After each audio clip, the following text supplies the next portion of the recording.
Hello viewers, আজ digestive সিস্টেমের second class দেওয়া হচ্ছে সমস্ত কম্পিটিটিভ এক্সামের জন্য এবং 11-12 সায়েন্সের স্টুডেন্টদের জন্য এই ক্লাস।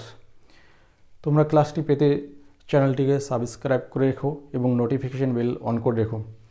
আচ্ছা, আজকে আমরা সেকেন্ড ক্লাসে পড়ছি গ্রাস নালী থেকে। গ্রাস নালী গলবিলের পর থেকে পাকস্থলী পর্যন্ত এই দৈর্ঘ্যটাকে বলা হচ্ছে গ্রাস নালী। এটা 23 থেকে 25 সেন্টিমিটার দৈর্ঘ্য। প্রথমের দিকে গ্রাসনালীর প্রথমের দিকে একটি সংকোচনী পেশি রয়েছে যেটা গ্রাসনালীকে আটকে রাখে। এটাকে বলা হয় এসোফেজিয়াল স্ফিংক্টার। এবং মুখগহ্বর থেকে যে লালা মিশ্রিত খাবার গ্রাসনালীতে প্রবেশ করে সেটিকে বলা হয় বোলাস। এই গ্রাসনালীটি পেশি সমৃদ্ধ, এর মধ্যে কোনো ফাঁপা নেই। যখন খাবারটি আসে আবার দেখো পিছন দিয়ে আটকে যায়। এবং গ্রাসনালীর শেষের দিকে পাকস্থলী এবং গ্রাসনালীর সংযোগস্থলে গ্যাস্ট্রো এসোফেজিয়াল স্ফিংক্টার আরেকটি সংকোচনী পেশি রয়েছে। সেটা ওপেন হওয়ার পর খাবার বোলাস নামক খাবারটি পাকস্থলীতে প্রবেশ করে। পাকস্থলীর কয়েকটি অংশ রয়েছে, কার্ডিয়াক, ফান্ডাস, এবং বেশিরভাগ অংশটি দেহ এবং শেষের অংশটিকে বলা হয় পাইলোটিক বা প্রণালিকা প্রান্ত। খাবার যখন পাকস্থলীতে এলো, হাইড্রোক্লোরিক অ্যাসিডের সংস্পর্শে আসার সঙ্গে সঙ্গে খাবারগুলো আরও টুকরো টুকরো হয়ে যায় এবং খাদ্য মধ্যস্থ যে ব্যাকটেরিয়া থাকে সেগুলো ধ্বংস হয়। খাবারটি হাইড্রোক্লোরিক অ্যাসিড এবং যে উৎসেচক আছে তার সঙ্গে মিশ্রিত অবস্থায় দেহ অংশে 2 থেকে 4 ঘন্টা স্থায়ী থাকে এবং ওই খাবারটিকে, এই অর্ধপাচিত খাবারটিকে বলা হয় কাইম।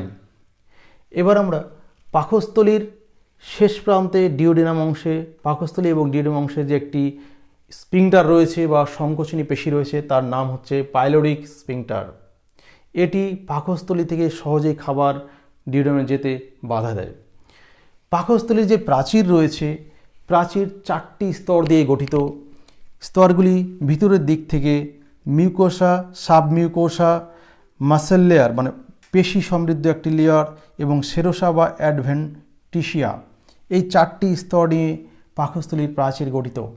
পাকস্থলীর ভিতরের দিকের যে মিউকাসের খাঁজ কাটা অংশ রয়েছে সেগুলোকে বলা হয় রুগী।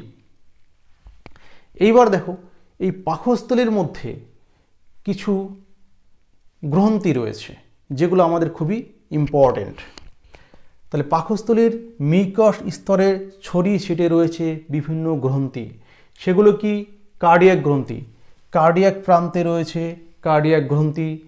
পাইলোরিক প্রান্তে শেষের দিকে পাইলোরিক প্রান্তে রয়েছে পাইলোরিক গ্রন্থি, যেখান থেকে মিউকাস ক্ষরণ হয়।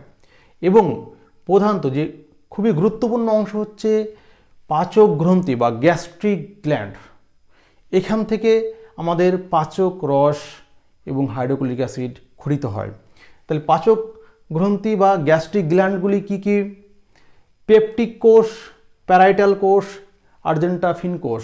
পেপটিক কোষ থেকে পেপসিনোজেন এবং প্রোরেনিন ক্ষরিত হয় এবং গ্যাস্ট্রিক লাইপেজ ক্ষরিত হয়। পেপসিনোজেন এবং প্রোরেনিন হাইড্রোক্লোরিক অ্যাসিডের সংস্পর্শে এসে পেপসিন এবং রেনিনে অ্যাক্টিভ এনজাইমে পরিণত হয়। পেপসিন প্রোটিনকে পেপটোনে পরিণত করে। রেনিন নামক যে উৎসেচকটি রয়েছে সেটি 6 থেকে 12 মাস বয়স পর্যন্ত সক্রিয় থাকে, তারপর আস্তে আস্তে সেটি ক্ষরিত হয় না। তার কাজ পেপসিন করে।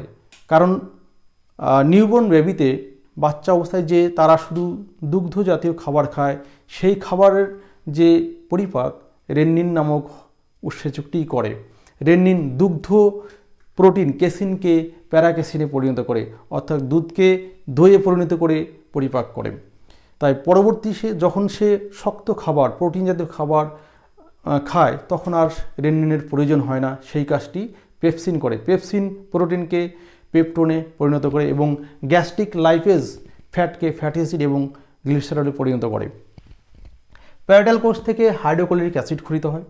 হাইড্রোক্লোরিক অ্যাসিডের মাত্রা মানে পিএইচ মাত্রা হচ্ছে 1.5 থেকে 3.5, খুব স্ট্রং হাইড্রোক্লোরিক অ্যাসিড।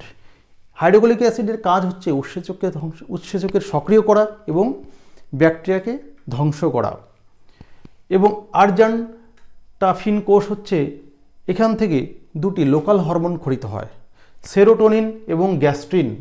সেরোটোনিন কি করছে না পাকস্থলীর মুভমেন্ট এবং পাকস্থলীর ক্ষরণ কাজকে নিয়ন্ত্রণ করছে, এবং গ্যাস্ট্রিন হচ্ছে এইচ সেল ক্ষরণ নিয়ন্ত্রণ করছে এবং পাকস্থলীর যে মিউকাসের স্তরটি রয়েছে সেটাকে নিয়ন্ত্রণ করছে, তার গঠনটাকে নিয়ন্ত্রণ করছে।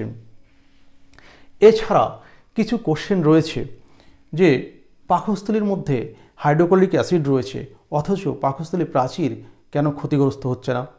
পাকস্থলীর মধ্যে যে মিউকাসের স্তর রয়েছে সেই মিউকাসের স্তরটি এই সেলের হাত থেকে পাকস্থলী প্রাচীরকে রক্ষা করে, কারণ এটি একটি ক্ষারীয়, তাই অ্যাসিড হাত থেকে রক্ষা করছে। এবং এই যে অর্ধপাচিত খাবার কাইম, যেটি ডিওডেনামে প্রবেশ করে।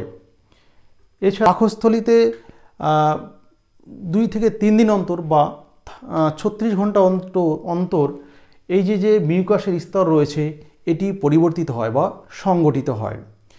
পাকস্থলীর মধ্যে সেলুলোজ জাতীয় খাবার পরিপাক হয় না, কারণ উৎসেচক থাকে না।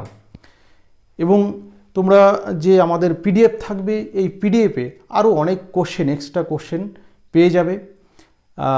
পিডিএফ সরাসরি পেয়ে যাবে, টোটাল স্ক্রিনশট নেওয়ার দরকার নেই।